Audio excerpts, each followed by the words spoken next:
Hello, hello. So today is going to be all about 5-note rolls. Kind of a fun thing for our Friday.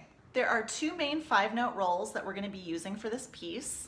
I'm going to be covering both of these today. I personally like to practice 5-note rolls in 4 stages. Today we're going to do all 4 stages and then a click track practice for each one. Actually keeping up with all of the exercises today is more appropriate if this is review for you and you've done 5-note rolls before. If this is your first time at them, just remember that it takes a couple weeks for this to sink in, so don't rush yourself to go one stage to the other. You'll see pretty logically how they flow, and you'll want to stretch this out and keep repeating these exercises over the next couple weeks rather than just over the next 5 minutes. All right, we have a lot to do today, so let's hit it. The first 5-note roll we're going to be talking about begins with our first finger on the A string. The 5 notes that we're supposedly going to find in a 5-note roll are a note, the note above the note, or a note somewhere above the note again, the note below the note, and then the note. I personally, instead of playing this note up literally, play it as a flick of the 3rd finger. It gives a little bit more, that extra distance gives a little bit more percussiveness than if we were just to actually play a 2nd finger note. And it kind of mimics a little bit the movement of a bagpiper's fingers on the chanter, which is really what this sound is supposed to emulate in the first place. All of these Celtic style 5-note rolls are really coming from the bagpipes. So it's just an extra way that we can not only play the pattern, but also kind of borrow a little bit of their technique to make the sound really gritty. So rather than practicing the note above the note, this first stage of practice is playing the note and then flicking the 3rd finger.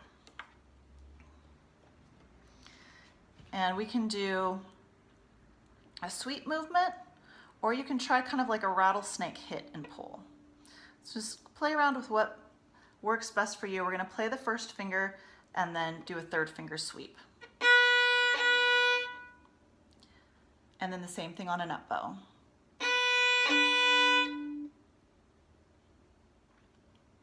Great, and then stage 2 is going to be to play our note and then do a lift drop all within the same bow stroke. Also on the up bow.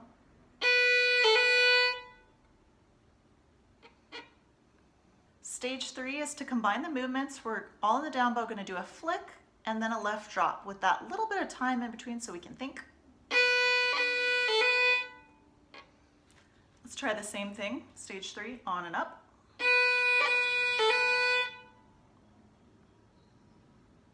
Stage 4, once that's feeling comfortable, is to go ahead and play and then do all the movement, all in this one down bow. Taking out that little pocket of time that we had put in stage 3. Now on the up.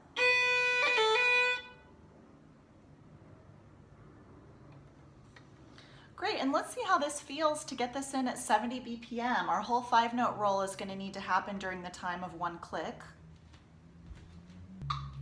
So once you're ready, here's what this exercise is going to sound like.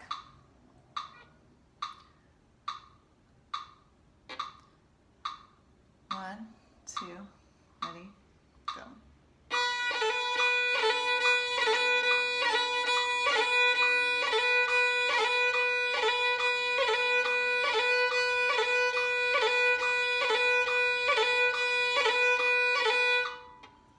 Great, like a machine, you'll get it.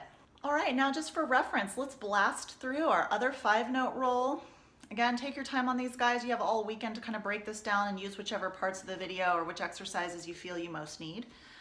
So for this one, it's a low 2 on E that begins our 5-note roll. We're going to want to start set up with our 1st finger down as well, because that's going to be the note below the note that we're going to want to use here in a moment. And then we'll still be using our 3rd finger flick. 3rd finger, this is a really good one for these. So we're going to play our low 2 E and then flick with the 3rd finger. The E string is fun for 5-note rolls because it's so little, you can really get a lot of emphasis on it. Let's try that on an up bow. It just responds really nicely. And then when we do our lift drop, we're going to lift our 2nd finger and then be playing our 1st finger and then drop the 2nd finger again.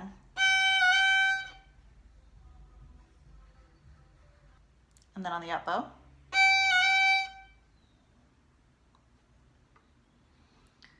Great, this is what stage 3 sounds like.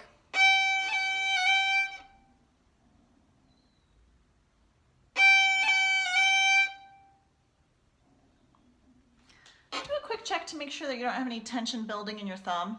I think I did, which is why I kind of thought to mention that. It's bending in, turning into like a banana shape, then wheel that out so you get a little bit of thumb bend here. This thumb tension can definitely kill our 5-note rolls. And then we're going to do a bow and then get in all of our moves, kind of all in one fell swoop here. Great, that's our step 4 practice, and let's do the same on an up bow. Sweet, and then hit it with the click.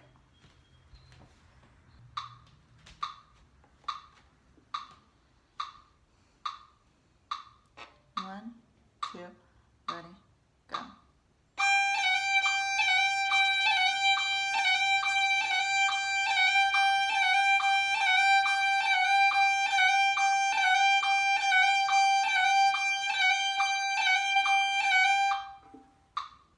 Great, I'll leave it to you guys to take it from here for the weekend. You can pyramid those down by breaking them down into steps, or you can scale them up as an acceleration exercise by ever increasing the speed.